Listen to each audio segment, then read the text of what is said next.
Yo, what is up guys? It's me, Exactly, and you guys are freaking amazing. Before I get into the video, I just had to say that you guys are truly amazing. Remember yesterday when I thanked you guys for getting that Ray Allen video to almost 4,000 likes already? Yeah, that was insane. What you guys did yesterday was just out of this world. The video that I posted yesterday about Andre Drummond already has over 5,000 likes, which is out of this freaking world. Just has me at a complete loss for words. And I know likes really aren't supposed to mean anything. Just the fact that you guys come back every single day and watch the videos that I put out means the world to me. But I don't know. The support lately has been unreal. And to be in the position I'm at where I can wake up every single day and talk about basketball with you guys, make NBA videos for you guys, it's nothing short of a dream come true, and that's all thanks to you, so thank you. But now let's get into the topics for today. I can already tell this is about to cause some people to be some types of upset. But there are gonna be two sides to this story, and we're kind of gonna talk about both sides. Completely unbiased. So a report literally just came out as I was making this video actually, that LeBron James is apparently frustrated and concerned with how the Cavs offseason has gone so far. Now this really isn't the most shocking news. I mean, the Cavs of course haven't had the best offseason by any stretch of the imagination, but let's start off by talking about all the stuff that did happen to the Cleveland Cavaliers this summer. So it all started when the Cleveland Cavaliers lost in Game 5 of the finals to the Golden State Warriors. It was a pretty lopsided NBA finals. And after the finals, even the most diehard Cleveland Cavalier or LeBron James fan will tell you that if the Cavs didn't make significant moves to improve their roster this summer, that they would have no chance against the Warriors again next year. So of course the expectations for them were, going into the summer, were to make some pretty significant moves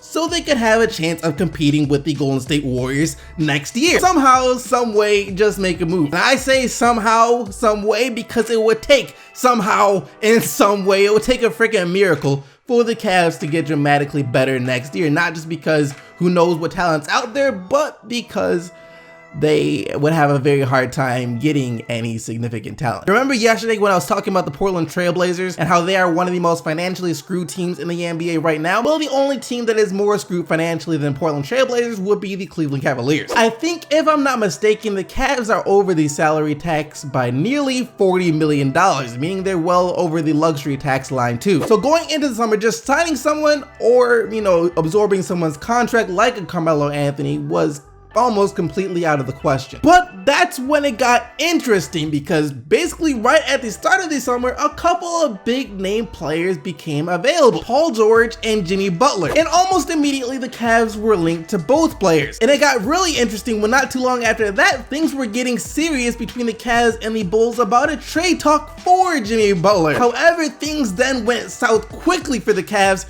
when Dan Gilbert and the general manager David Griffin couldn't agree on a new contract for David Griffin, so he wound up leaving the organization and talks died down for Jimmy Butler after that, which I could see kind of frustrating LeBron a little bit, since he really did like David Griffin as a general manager. I mean, why wouldn't he? The man did everything LeBron James wanted him to do. After that though, the off season continued and they tried to turn their attention to Paul George. What we all thought was going to be sort of a Paul George Kevin Love swap. However, it turned out that the Indiana Pacers weren't interested in Kevin Love, but that didn't stop the Cavs from trying to make some moves. They then had a couple of trades rumored to be lined up with the Phoenix Suns and the Indiana Pacers. The trade will go down like this: the Cleveland Cavaliers sent Kyrie Irving to the Phoenix Suns in exchange for Eric Bledsoe and the number 4 pick in the draft, which they would then trade the number 4 pick in the draft to Indiana for Paul George, giving the Cleveland Cavaliers the starting lineup of Eric Bledsoe, Paul George, LeBron James, Kevin Love, and Tristan Thompson. Seems pretty good. However, Dan Gilbert then approached LeBron James with the proposed trade and the proposed roster the Cleveland Cavaliers would have, and asked LeBron for any commitment that he would stay after this season, since he is set to be a free agent next year, and LeBron James did not want to commit at all. So after that, Dan Gilbert wasn't willing to take the risk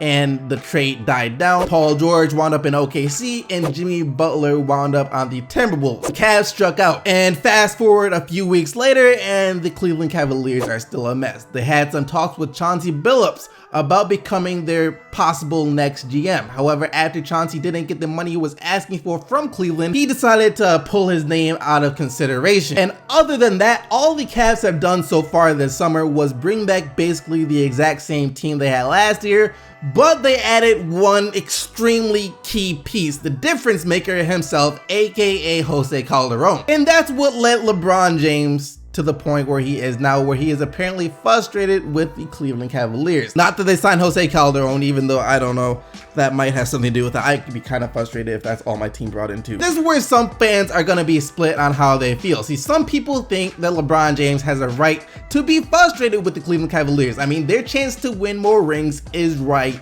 now. They have the best player on the planet right now in LeBron James, and they haven't done anything to make them be able to compete with the Golden State Warriors next year. So LeBron has every right to be frustrated. And then there are the other people who will say that it is LeBron James's fault in the first place. That if he didn't force the Cavs to sign back players like J.R. Smith and overpay players like Tristan Thompson, they would have had more money and flexibility to make moves to compete with the Golden State Warriors. So LeBron James shouldn't be frustrated because they're at where they're at now because of him, and they made all these moves to make him happy in the first place. Those are the main arguments for both sides, and really both sides do have good points, and they're both right and kind of wrong at the same time. I mean, overall, there just is no one right answer. Think about this. I'm sure if LeBron James and the Cleveland Cavaliers could look into a crystal ball and see what was coming, they would have made some different financial moves. Maybe they wouldn't have brought back J.R. Smith. I'm pretty sure they wouldn't have brought back Tristan Thompson. But the players that Cavs have right now were enough for them to win a championship back in 2016, and could have been enough to possibly win a championship in 2017, 2018, you get the picture. However, like the rest of us, I'm sure that LeBron James and the Cleveland Cavaliers never thought that Kevin Durant would join the Golden State Warriors and create one of, if not the best team the NBA has ever seen. We have to remember that this Cleveland Cavaliers team wasn't built to compete with the Kevin Durant version of the Golden State Warriors. Back when the core of this team was formed in 2015, before the season started, the Cavs were the favorites to win, and no one thought the Warriors would even be the Cavs' opponent in the finals. And when they got to the finals, of course, the Warriors won, and the Cavs really never got to see how they stacked up at full strength since two of their best players were injured that series. So they basically just brought back the entire Cavs, maybe added a few bench players, role players here and there, and tried again in 2016, which they wound up winning. The Cavs are down in this place where they're still a really good NBA team, but just like all of the other really good NBA teams, they are falling victim to the Golden State Warriors. So it really isn't LeBron's fault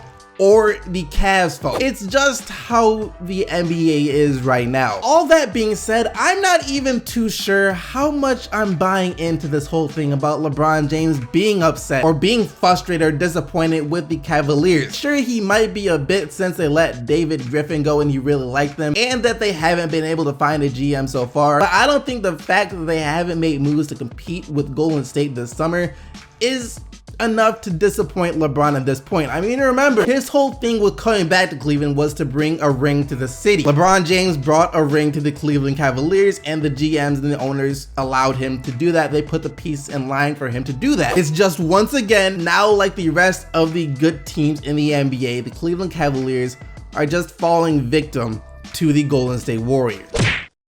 And that's going to lead us to the question of the day. What do you guys think about LeBron James' frustration with the Cavs? Do you think it's warranted? Do you think he shouldn't be frustrated, or do you think he's frustrated at all? Let me know down in the comment section below. But now let's take a look at what you guys said in yesterday's video. And yesterday, after reports came out that the Portland Trail Blazers want Carmelo Anthony to waive his no trade clause so they can trade for him, I asked you guys if the Blazers should trade for him, and if so, would it work out? And here's what you said. Why would Melo go to a small market team? He never wanted to go to a small team. Melo left Denver to contend in a big market. Carmelo will go to Houston. He would not go to a small market team kind of compete. Put me in the video for once. I got you, fam. Question of the day. If the Blazers actually acquire Melo, they'd automatically be at a level with the Timberwolves or maybe even OKC, and would definitely be a top 6 team in the West. Lillard, CJ, Melo, and Nurkic, that could be deadly. Question of the day.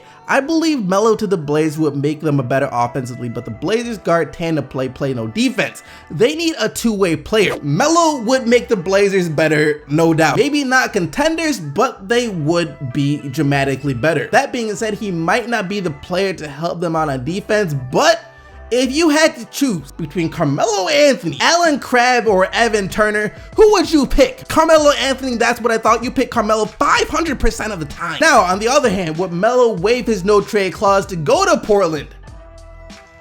That's a question that only Carmelo Anthony can answer. The question you can answer, though, is the question of the day, so don't forget to answer it down in the comment section below. And other than that, thank you once again for watching the video. Hope you guys did enjoy it. If you did, don't forget to leave a like and subscribe for more daily NBA videos. And until tomorrow, keep getting the buckets, Team SDC, and I'm out of here.